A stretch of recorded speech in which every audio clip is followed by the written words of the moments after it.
Hello, boys and girls. This is Teacher Leo. Como vocês estão, galerinha do Dinâmica? Bom, Teacher Leo, infelizmente, por questões técnicas, não vai poder mostrar a tela, tá? Que a gente está aqui, na verdade, não estou usando o recurso, né, que é disponível no meu computador, porque deu problema. A gente está fazendo aqui estilo live, tá bom? Então, isso você não está vendo ao vivo, mas eu estou fazendo uma live no YouTube, ok? Virei YouTuber de vez. Então, assim, a gente vai tentar explicar da melhor maneira possível. Infelizmente, a gente não vai poder. A única diferença para vocês que vai fazer é essa, que a gente não vai poder ver. Então, eu vou tentar o máximo possível estar indicando onde é que a gente no livro vai estar vendo, tá certo? Então, a gente vai estar falando aqui ainda de globalização, tá certo?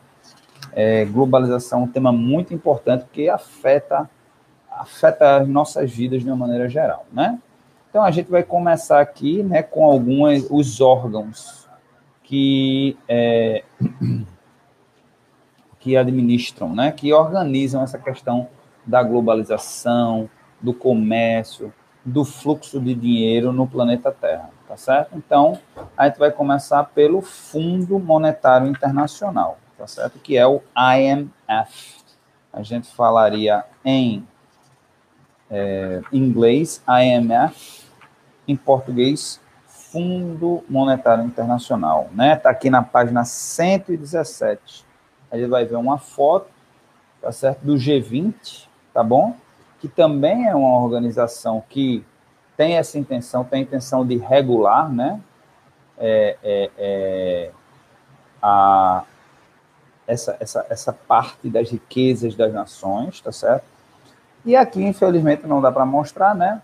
Mas tem um assunto interessante aqui na própria página. Eu estou entrando aqui na página do Fundo Monetário Internacional, falando sobre a questão da recovery, né? Se recuperar, a contribuição do Fundo Monetário Internacional, recuperação das economias por conta da pandemia da Covid-19, tá certo? Então, a gente sabe, né, gente? Nós brasileiros, mais do que ninguém, a gente está sofrendo na pele e talvez mais do que qualquer outra nação no mundo sofreu ou vai sofrer, né? Porque, por exemplo, só quem está à frente agora no momento da gente em termos de mortes absolutas é os Estados Unidos. Não tem nem comparação. Os Estados Unidos é disparada a maior potência do mundo e tem uma capacidade de recuperação incrível, né? Incrível, incrível. Os Estados Unidos, se a gente for fazer uma comparação Estados Unidos e Brasil, é como se fosse uma Ferrari andando a 100 por hora, tá? Então, às vezes bate num objeto, em alguma coisa, mas, meu amigo, aquela Ferrari, bom, bateu ali, perdeu um pouquinho a velocidade, mas pisou no acelerador, o motor, né? O motor responde. O Brasil vamos dizer que é um Fusquinha, né? Não é o pior dos carros, mas vamos comparar com um Gol. É um Gol, é um carro popular, um carro 1.0, digamos assim. É um carro que anda direitinho, mas quando você diminui a velocidade por alguma razão, por algum obstáculo, depois para ele, principalmente subindo uma ladeira, ele vai fazer aquele barulhinho, né? Então, é mais ou menos por aí. Então, a contribuição. Vamos ver um pouquinho aqui, ó. Tem falando um pouquinho. Então, o Fundo Monetário Internacional está ajudando alguns países, tá certo? Com o capital, né? Porque a função do Fundo Monetário Internacional, né, que foi criado em 1944, é essa. É ajudar países, né? Países que estão em dificuldade, tá certo? Chegar para o país e dizer, olha, a gente vai te ajudar, a gente vai te dar dinheiro, vai injetar dinheiro, tá certo? Para que você não quebre, né? Porque, na verdade, um país quebrar hoje em dia não é bom para ninguém, para país nenhum, nem para as grandes potências, né? Porque causa turbulência econômica. E o que o mundo precisa, pelo menos em termos de economia, é exatamente estabilidade. Quanto mais estabilidade, mais as coisas acontecem de uma maneira que beneficial, né? Beneficia todo mundo. Então, só que tem um lado das duas moedas, né? O Fundo Monetário Internacional, quando ele ajuda um país, ele diz, tá, eu vou te ajudar. No entanto, você tem que me dar algo de volta. O que é? E o que é esse algo de volta? Ou dar algo de volta? O algo de volta é exatamente as reformas, né? Algumas reformas, porque se o país quebrou, né? Tudo que está indo errado por alguma razão. Então, se o país quebra, ou está na iminência de quebrar, é porque alguma coisa eles estão gerenciando errado, tá certo? Então, o FMI, ele vai dizer assim, olha, tem que fazer reforma nisso, nisso, nisso, nisso, nisso. E na maioria das vezes, né, gente, as reformas, elas não são para beneficiar o povo, né? Elas são exatamente para acochar, como se fosse dar um acocho, né? E aí quem sofre mais são as pessoas, é a população. Então, por exemplo, deixa eu dar um exemplo aqui, por exemplo, aumento de impostos, tá? Né? Se o país está quebrado, é porque o país está gastando mais do que arrecada, concorda? Então, o FMI é um órgão que vai muito em busca de soluções fáceis e rápidas. Então, aumentar impostos, né? Ou seja, o pessoal, se o país já está numa situação econômica difícil, está apertado, e vem uma organização e diz assim, eu vou aumentar impostos, não é uma coisa bem popular. Eu vou reduzir benefícios, né? O FMI ele vai trabalhar na parte bem financeira mesmo do país. É o quê? É aumentar a arrecadação e reduzir despesa, né? Então, geralmente vem em cima do povo, que é aumentar impostos e reduzir benefícios. Aí vem, por exemplo, essas reformas da Previdência, né? Que diminui os benefícios, ao invés das pessoas se aposentarem na certa idade, passam a se aposentar mais tarde, para passar menos tempo recebendo esse benefício, para passar mais tempo trabalhando do que recebendo o benefício. Vem, por exemplo, pode vir alguma reforma tributária no sentido de aumentar impostos, nunca no sentido de melhorar para a população, né? Então, assim, infelizmente, o FMI é um órgão que ele trabalha em prol do mercado. Ele trabalha em prol do mercado financeiro. O que é melhor para o mercado financeiro? Quem está preocupado se pode quebrar o mercado financeiro? Até porque todo país tem dívida, todo país se endivida com alguém. E no momento que ele se endivida com alguém, ele pegou dinheiro de alguém, geralmente bancos ou outros países, ou investidores, quaisquer que sejam. E o FMI tem o interesse de cuidar exatamente do interesse dessas pessoas, tá certo? Então, ele vai dar aquele ajuste. Ele vai, por exemplo, se um país tem alguma receita, no caso do Brasil, o Brasil, por exemplo, é dono da Petrobras, né? Quando eu digo Brasil, o governo brasileiro é dono da Petrobras. O que é que vai fazer? Aumento de gasolina, aumento de gás. Então, é sempre alguma coisa para prejudicar. Aí, o que é que eles dizem? No curto prazo, a gente vai te prejudicar, mas no longo prazo, a economia vai voltar a crescer e vocês vão voltar a ganhar dinheiro. Bem controverso, né? Bem controverso isso daí. Tá bom? Então, o Brasil já passou por uma situação, né, de ter que pedir ajuda ao FMI, que foi exatamente no governo Fernando Henrique. Eu já falei sobre isso na aula passada. Lá no finalzinho dos anos 90, houve uma crise chamada crise dos tigres asiáticos, crise asiática, que vários países foram afetados, né? Coreia do Sul, Rússia, aqueles tigres asiáticos ali, né? Vietnã, e aí afetou o Brasil. O Brasil já estava numa posição fragilizada. Eu cheguei a falar com vocês sobre isso, né? O dólar ficou emparelhado 1-1, o governo, e aí foi com a crise, a pressão sobre o dólar foi aumentando, o governo, ele tem, como é que o governo segura? Como é que o governo segura a moeda, né? Em 1-1. Isso tudo se chama lei de oferta e demanda. Talvez você já tenha ouvido falar sobre isso em outras aulas de geografia. O que é a lei de oferta e demanda, tá? Se você tem a oferta, tá aqui, tem alguém ofertando um produto e tem alguém comprando. Tem pessoas ofertando e tem pessoas comprando. Se você tem menos oferta desse produto, O que é que acontece? Tem a demanda alta, muita gente querendo comprar esse produto. O que é que acontece? Quem tem esse produto vai fazer o quê?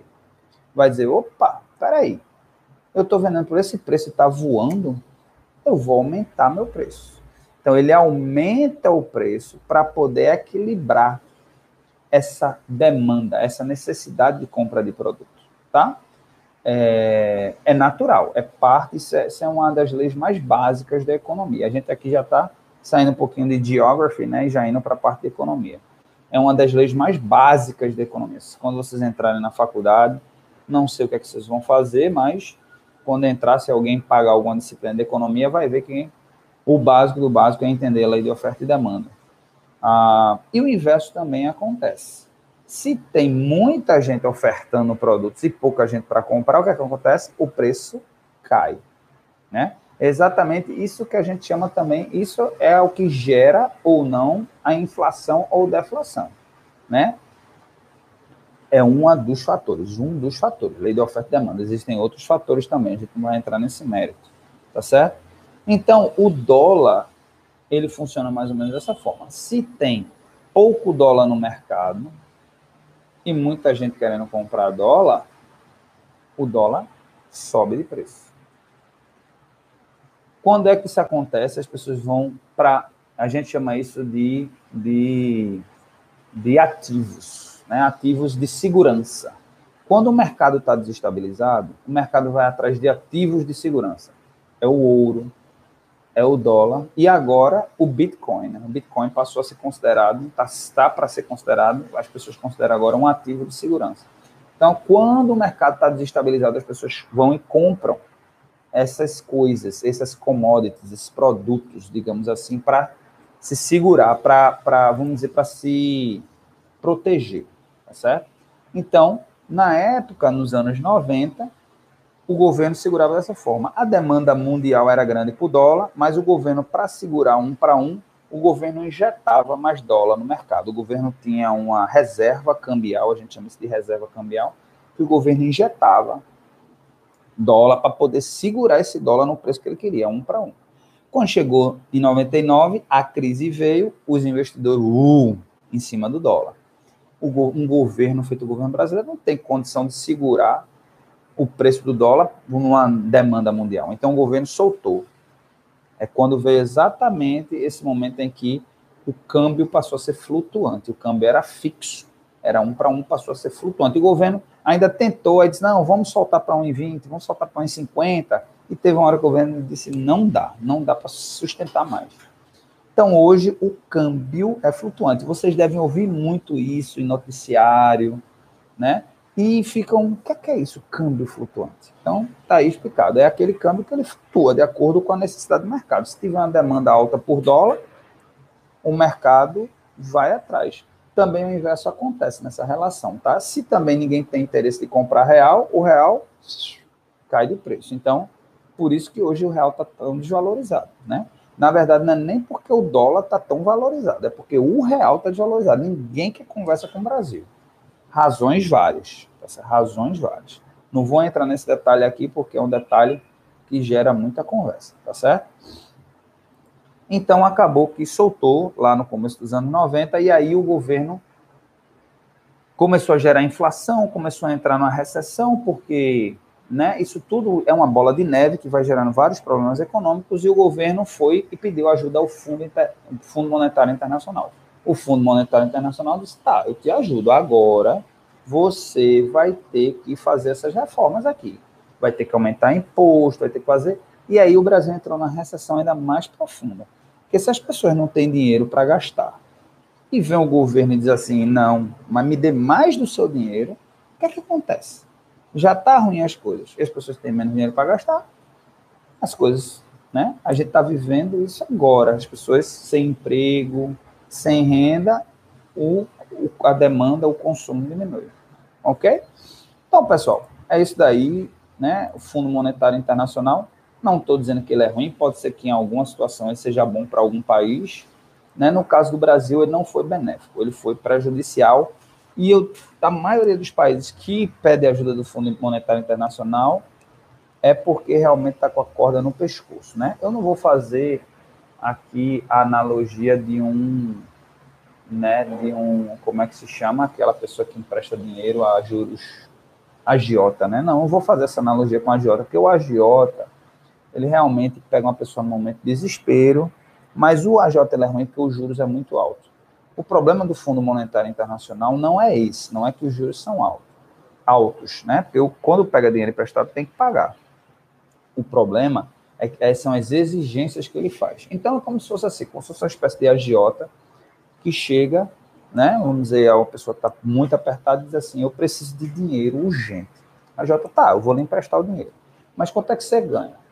Eu ganho tanto. Ok, então você vai agora, a sua feira, você gasta quanto de feira? Vamos sentar, quais são os seus números? Quanto é que você ganha? Quanto é que você gasta? Eu ganho tanto e gasto tanto, ok. Aí o agiota vai determinar, você só pode gastar isso com a feira agora. Se gastar isso com gasolina, você vai trabalhar de ônibus. Aí vai botar um bocado de determinações. Se só tem um emprego, você trabalha até que horas? Até 6 da noite. Então, você vai agora arrumar uma moto emprestada para poder fazer iFood à noite, para poder aumentar seu rendimento. Você vai botar seus filhos para trabalhar, você vai botar sua mulher para trabalhar. Então, é como se o Fundo Monetário Internacional, como se fosse esse tipo de pessoa, que começa a impor exigências. A família vai ficar feliz com essa situação? Não. O pai não vai ficar feliz, porque ele, além do trabalho dele, está tendo que fazer iFood à noite, né, o Uber, porque o filho que estava na escola vai ter que ou sair da escola ou no horário vago dele ter que trabalhar. A esposa que, se às vezes, né, não trabalhava ou fazia um freelance, um negócio, vai ter que se virar para trabalhar. Então, a família toda acaba sendo afetada. É a mesma coisa, tá certo? Então, a gente vai seguir agora novamente, né, para a globalização. A gente falou um pouquinho de globalização, hoje a gente vai falar um pouquinho menos, tá certo?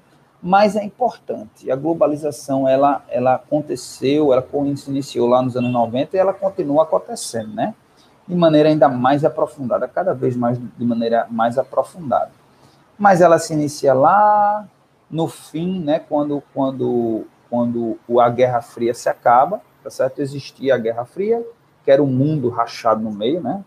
Uma parte pró-Estados Unidos, pró-capitalismo, outra parte da antiga União Soviética, hoje Rússia, pró-comunismo, né? E o mundo era rachado no meio. Então tinha as parcerias, os países tinham parceria. Com o fim da Guerra Fria, né, a derrocada da União, na verdade, o fim representa a derrocada da União Soviética. Então, os Estados Unidos veem todo o mercado se abrindo, inclusive o mercado chinês, que é a maior população do mundo, e a China já nos anos 90, com as reformas que tinha feito lá nos anos 60, 70, comecinho dos anos 80 começou a ver algum resultado, e anos 90 começa a crescer, diz, opa, um mercado é interessante. E o mundo também entra no momento, digamos assim, de paz. O mundo era muito tenso por conta dessa questão da Guerra Fria. Estados Unidos e União Soviética armados até os dentes, né, de armas atômicas, nucleares, tarará. E aí o mundo ficava meio naquela tensão. Os investidores, a gente falou isso na aula passada, né? Os investidores eles sempre olham muito para o futuro. Então, um investidor diz assim, como é que eu vou fazer um investimento hoje, algo que vai me dar um retorno daqui a 10 anos, se eu não sei nem se vai existir mundo daqui a 10 anos, né? Então, com o fim da Guerra Fria, o mundo entra num período de paz, né, e de prosperidade. Ao mesmo tempo, diz assim, vamos focar na prosperidade agora? Vamos focar em crescimento, né? E aí, os Estados Unidos já estão todos preparados economicamente, as empresas americanas, né? A cultura americana, Hollywood. Então, os Estados Unidos faz isso. Se já vinha no ascendente, faz boom. Para a cereja do bolo, né? A cereja do bolo é a chegada da internet. Com a chegada da internet, os Estados Unidos realmente se colocam culturalmente, tecnologicamente, comercialmente, belicamente falando, comunicacionalmente, né, se colocam como realmente a maior potência do mundo. E os Estados Unidos, né, é a maior potência, não é apenas a maior potência do mundo, mas é o país mais, digamos assim, influente já existiu na face da Terra. Nenhuma outra nação teve um poderio, teve uma influência tão grande no mundo quanto os Estados Unidos, por incrível que pareça. Nem Roma, a gente às vezes estuda Roma, Roma conquistou o mundo inteiro, mas nem Roma teve o domínio que os Estados Unidos têm perante o mundo hoje, tá? A gente pensa assim, mas como se os Estados Unidos nunca invadiu ninguém? Nunca nem pensou, já quer dizer, invadiu o Iraque, né? Alguns países tentou invadir o Vietnã nos anos 70, mas como assim? Simples. Os Estados Unidos, só para vocês terem ideia, os Estados Unidos têm 80 bases aéreas, bases militares no mundo. 80 bases militares no mundo. Então, só para você ter uma ideia do poderio bélico americano, os Estados Unidos gastam em torno de $1 trilhão por ano só com o Departamento de Justiça. É quase o PIB do Brasil, gasta quase um PIB do Brasil, é um ponto, se não me engano, está 1,4, 1,5, ou seja, 70%, 80% do PIB, de tudo que a gente produz, só com o exército deles, tá? Então, para vocês terem uma ideia, só do ponto de vista bélico.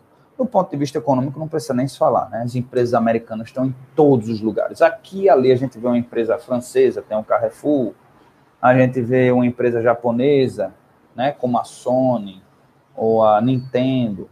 A gente vê aqui e ali algumas empresas em destaque de outro país.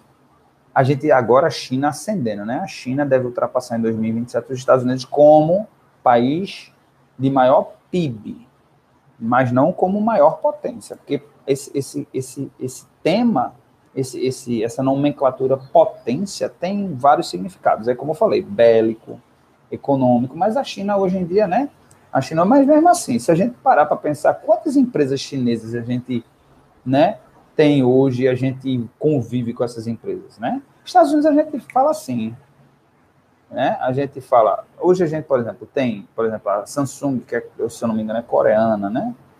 A gente tem algumas empresas, a gente tem as japonesas, como por exemplo a Toyota e a Honda, mas empresas americanas a gente tem muito mais. A gente tem McDonald's, Burger King, Apple, são tantas, né? YouTube, Google, Netflix, Amazon, são muitas e muitas e muitas e muitas e muitas. Coca-Cola, Pepsi. Então, assim, são muitas e muitas. Você vê só pela quantidade de empresas que a gente tem em relação, como os Estados Unidos eles são influentes, são fortes, são poderosos, tá certo? Então, tem essa questão, tem a questão da internet, que é controlada pelos Estados Unidos, a maioria das empresas se beneficia da internet hoje em dia, né? Você tem hoje grandes, big players, né, surgindo no Brasil por conta da internet. Magazine Luiza, né, a dona da Magazine Luiza já é uma das mulheres mais ricas do mundo, parece que é uma das maiores do Brasil. Você tem Americanas, já várias empresas já por conta, você tem a Mercado Livre, você tem tantas e tantas empresas por conta da internet, tá?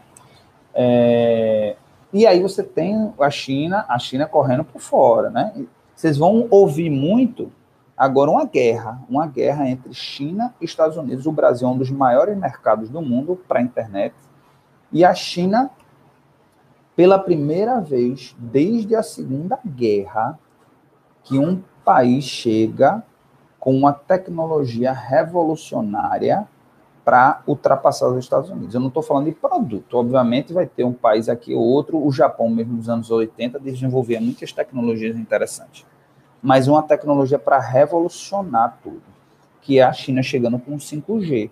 Os Estados Unidos desenvolveram o 5G, a China também desenvolveu o 5G, tá? Então, as duas vão brigar agora pelo mercado brasileiro. Vai ter um leilão em breve aí, parece que foi adiado, mas acho que 2022, para decidir quem vai administrar, quem vai instalar todo o 5G no Brasil, no território brasileiro. E a guerra está grande por empresas. Tem empresas americanas, tem a Huawei, que é a empresa chinesa. A guerra está grande. Mas é a primeira vez desde a Segunda Guerra que um país desenvolve uma tecnologia para bater de frente com os Estados Unidos, tá? Então, realmente o poderio é enorme, né? Aí vem também a questão cultural, que hoje em dia está diminuindo um pouquinho, mas por quanto tempo Hollywood imperou, né? Por quanto tempo Hollywood está diminuindo e não está, porque hoje a gente tem Netflix, hoje a gente tem Amazon, hoje a gente tem Disney Plus, tem vários serviços de streaming americanos. Eles estão, a Netflix pelo menos está criando uma política de desenvolver séries e filmes em outros países, até porque existe uma exigência, né? De países que X% da transmissão de streaming seja do país de origem. O Brasil passou essa lei aqui também. Então, a Netflix está produzindo muita coisa local também. E aí, isso é muita coisa boa. Mas você vê, mesmo Hollywood já não tendo tanta influência, né, a gente já não assiste tanto filme como a gente assistia, mas veja o poderio dessas três grandes. Eu acho que as três maiores de streaming hoje são essas. Netflix, Amazon e Disney Plus, tá certo? Então você tem os canais, né? Você tem os canais, os seriados, os filmes, as músicas. Um poderio enorme americano, até cultural, tá certo? Então, a globalização só veio para beneficiar os americanos. E aí, né? Quais são os países que eles... Os Estados Unidos, só para finalizar, os Estados Unidos são tão poderosos, gente, que com a derrocada, né, com a quebra da Europa, depois da Segunda Guerra Mundial, os Estados Unidos é quem defende até então, é quem é o defensor da Europa. Qualquer invasor, de lá para cá, ninguém nunca nem ousou invadir a Europa, mas quem tentar invadir a Europa, quem defende são os Estados Unidos, não é ninguém não. Através não é da ONU, não, a Organização do Estado, tem um órgãozinho que, nesse órgão, os Estados Unidos, assim, os governos, como se cada um desse um pouquinho, os Estados Unidos entra com a maior parte. Então, eles ajudam na logística, em tudo, mas o bélico mesmo americano. Se eu não me engano, por exemplo, a Alemanha não tem nem direito a ter exército. Foi um acordo que foi feito lá na Segunda Guerra, que a Alemanha não poderia ter exército, parece que só vai ser permitido, ou foi permitido há pouco tempo, ou vai ser liberado agora recentemente. Então, a Alemanha não tem direito nem de se defender. Mas aí, no acordo, os Estados Unidos, não. Eu lhe defendo. Eu lhe defendo com a ajuda dos outros países. Os outros países disseram, não. Se alguém tentar lhe invadir, a gente lhe defende. Tá? Então, só para ter uma ideia. Tá certo? Então, vários países, né, são considerados desenvolvidos, dentre eles o Brasil, tá certo? Bom, e para a gente finalizar, né, a última parte da nossa aula aqui é o G20. Vamos falar um pouquinho do G20, que é o grupo, né, é um grupo, digamos assim, dos 20 países mais ricos do mundo, né? O Brasil está nele, o Brasil faz parte do G20, dividido aqui em 5 grupos aqui, né? Em que o G20 ele é importante porque várias decisões são tomadas. É outro órgão também que tem a intenção de regular o mercado internacional. Se houver algum problema entre um país ou outro, eles conversam. Tá certo? Então, a gente tem a Austrália, Canadá, Arábia Saudita, Estados Unidos, Índia, Rússia, África do Sul, Turquia, Argentina, Brasil, México, Espanha, França, Alemanha, Itália, Reino Unido, China, Indonésia, Japão e Coreia do Sul. Esses países, obviamente, uns têm mais influência do que outros, né? Não há dúvida de que os Estados Unidos, uma opinião dos Estados Unidos conta muito mais do que uma decisão da Argentina, né? Que uma opinião da China conta muito mais do que uma decisão do México, né? Que uma opinião da Alemanha conta muito mais que a decisão do Brasil, tá? Mas, de qualquer forma, é importante que ali eles conversam, ali eles discutem problemas comerciais que podem vir a acontecer e políticas para que todo mundo consiga ascender. Tá bom, boys and girls? Então, a gente ficou, só para finalizar aqui, a gente tratou aqui dos conteúdos da página do cenário 6. Cenário 6 aqui, tá certo? Que vai... É isso mesmo? Não, desculpa. Cenário 7. A esfera globalizada, tá? Organismos reguladores, Fundo Monetário Internacional, Banco Internacional, não tão relevante, a Organização Mundial do Comércio, a gente não falou muito, G20, tá certo? E voltou para falar um pouquinho de globalização, tá bom? Eu não vou passar nenhum homework para vocês não, porque a gente fez nesse formato aqui, né? Fica até ruim para vocês checarem até o material, tá certo? Porque às vezes a gente mostra no material, às vezes vocês podem assistir o vídeo, dar uma lida no material, tá certo? Então, hoje, tão livre de homework, essa semana que diga tão livre de homework, tá certo? Mas se preparem para a prova da gente, que acontece em maio, 3 questões de inglês, lembrem-se disso, tá bom? See you later, guys. Terminamos a nossa live, minha primeira live da vida. Tô super emocionado. Vai.